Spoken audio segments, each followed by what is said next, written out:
Mi nombre es Jeffrey Núñez y le enseñaré cómo crear una base de datos. ¿Cómo crear una base de datos? Primero debemos definir qué es una base de datos. Es una colección de información que está organizada para que pueda accederse, manejarse y utilizarse fácilmente. Las bases de datos pueden almacenar información de diferentes formatos: electrónico, impreso, gráfico y audio. ¿Qué elementos forman una base de datos? Tablas, formularios, consultas e informes. ¿Qué sistemas gestores de bases de datos existen? MySQL es uno de los sistemas de administración de bases de datos más utilizados en el mundo.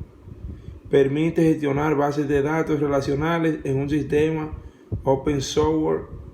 El uso es gratuito y permite interactuar con lenguajes de programación diferentes y sistemas operativos. Oracle, este sistema gestor de bases de datos fue desarrollado por la empresa Oracle. Es un sistema completo que brinda herramientas para la administración de bases de datos. Microsoft SQL es un sistema para crear bases de datos de tipo relacional. Fue creado por la compañía Microsoft y está disponible únicamente para el sistema operativo Windows. ¿Cómo creo una base de datos?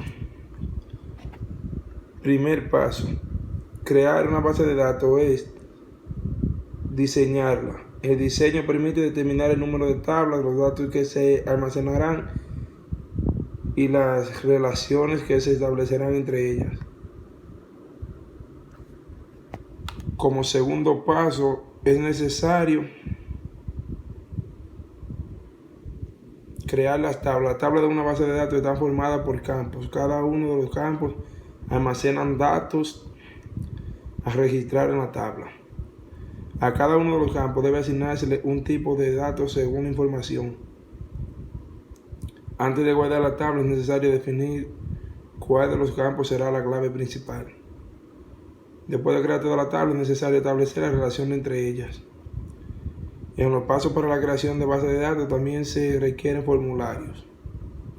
Con las funciones que proporcionan los gestores de datos pueden crearse menús interactivos con botones o vínculos.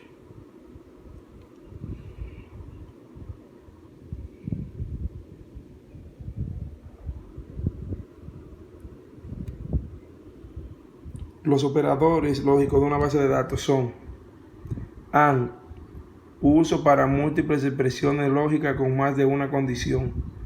Para que el resultado final sea verdadero, todas las condiciones deben de ser verdaderas. Between, compara un dato de un rango de valores. Exist, comprueba si existe un dato en un cell. Int, comprueba un valor que está en un conjunto de datos. Like, permite comparar datos de tipo carácter no exactos. Not, niega el resultado de una o más condiciones. Is not, compara si el valor del campo es nulo. Unique, lista de valores sin incluir duplicados. Libros que tenemos en el sistema. Estructura de datos. Probablemente ya conozcas los arrays. Los arrays son un tipo de estructuras de datos que nos permiten, por ejemplo, representar una secuencia de elementos del mismo tipo de forma ordenada y por medio de un índice, pero no es el único tipo de estructura que existe en un ordenador. De hecho, existen estructuras propias para almacenar elementos más complejos.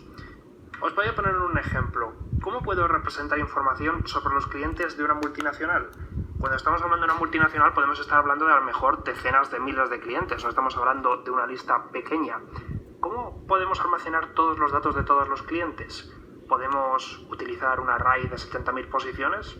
Es un número suficiente grande, pero ¿qué ocurre si quiero guardar el cliente 70.001? ¿Cómo me las ingenio? Y lo más importante, ¿en serio vas a intentar guardar en memoria 70.000 elementos de golpe? ¿Seguro que te van a caber todos o que no vas a tener problemas para administrar la memoria de tu programa? Es posible que ahora alguien que sea ingenioso esté pensando en algún tipo de solución, algo que nos permita representar un montón de datos de una forma eficiente en memoria.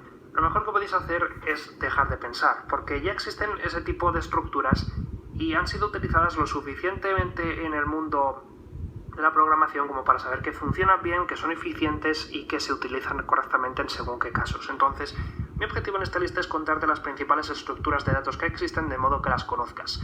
Yo te las cuento, pero tú vas a tener que determinar cuándo te va a venir bien utilizar una u otra, porque en algunos casos una estructura puede venir mal o una estructura puede venir bien en otros casos, por lo que es importante sobre todo saber distinguir cuándo es el momento más apropiado para utilizar una u otra estructura. Hablando de estructuras, ¿cómo voy a estructurar esta lista de reproducción? La voy a organizar en capítulos y en cada capítulo te voy a explicar una estructura de datos concreta. Por ejemplo, el siguiente capítulo comienza hablando de listas enlazadas. Cada capítulo lo voy a dividir en distintos episodios y cada episodio seguramente se mapee con un vídeo. Empezaré haciendo episodios de teoría en lo que te explicaré qué es esa estructura de datos y cómo funciona, y después haré episodios de práctica en los que programaré en directo delante del grabador de vídeo una estructura de datos tanto en el lenguaje de programación C como en el lenguaje de programación Java, para que puedas aprender a hacerlo tanto en un lenguaje basado en procedimientos como C como en un lenguaje orientado a objetos como Java. Por el momento nada más, simplemente espero que, si tienes interés realmente, pases al siguiente vídeo para comenzar a aprender cómo funcionan las distintas estructuras. Ver lo que son las estructuras de datos de tipo lista enlazada. Voy a enseñaros hoy qué son las listas enlazadas simples. En primer lugar, ¿qué se supone que es una lista enlazada? Una lista enlazada es una estructura que permite representar un grupo de elementos como si fuese una secuencia, y alguno dirá, elementos, no exactamente. Hay algunas diferencias entre las listas enlazadas y los arrays que ya estudiaremos más, sean del mismo tipo, por ejemplo, enteros, o una clase de objeto, que tanto como el resto de nodos, os preguntaréis. Fácil, simplemente accediendo a los punteros siguientes de cada uno de los nodos. Por ejemplo, el nodo cabeza va a ser el 32. Aquí preparada. De momento no es necesario que conozcáis su significado entero, pero sí que os advierto que es objetivo de momento de la instrucción. Consulta de una base de datos. Fijaros, tengo la instrucción aquí preparada. De momento no es necesario que conozcáis su significado entero, pero sí que os advierto que es objetivo de este curso que al finalizar realicéis consultas mucho más complejas que esta.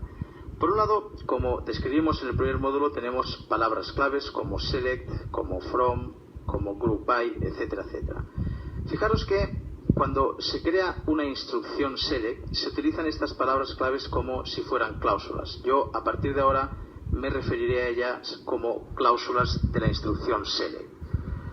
No es necesario que las instrucciones select sigan un diseño como el que yo he aplicado. Yo lo he hecho así porque me parece que son mucho más sencillas de leer, pero todo este texto podría estar ubicado en una única línea, sin retornos de carro y sin tabuladores, y seguiría funcionando. Ahora bien, cuando se realiza una instrucción compleja como esta, hace mucho más fácil la lectura por parte del usuario si la hemos organizado bien en base a tabuladores y a retornos de carro.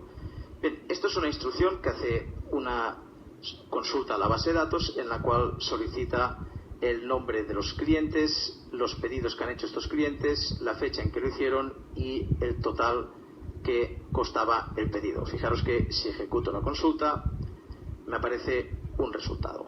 Bien, de esto se va a tratar, de preparar instrucciones select, ejecutarlas y comprobar si el resultado es apropiado. Cuando cometamos algún error de sintaxis, en vez del resultado nos devolverá el error y tendremos que corregir la instrucción. Pero en esencia, esta va a ser la estructura que aplicaremos a las instrucciones select y este va a ser el diseño que yo utilizaré. Como os he dicho, no es necesario que físicamente ubiquéis las filas en el mismo orden y con la misma tabulación que yo, pero como os he dicho antes, esto es muy útil a la hora de leer las consultas por parte del usuario. Empecemos a descifrar la sintaxis de la instrucción select. Para eso, con esto termina mi video. Espero que les haya gustado y servido para que ustedes sepan todos cómo crear una base de datos.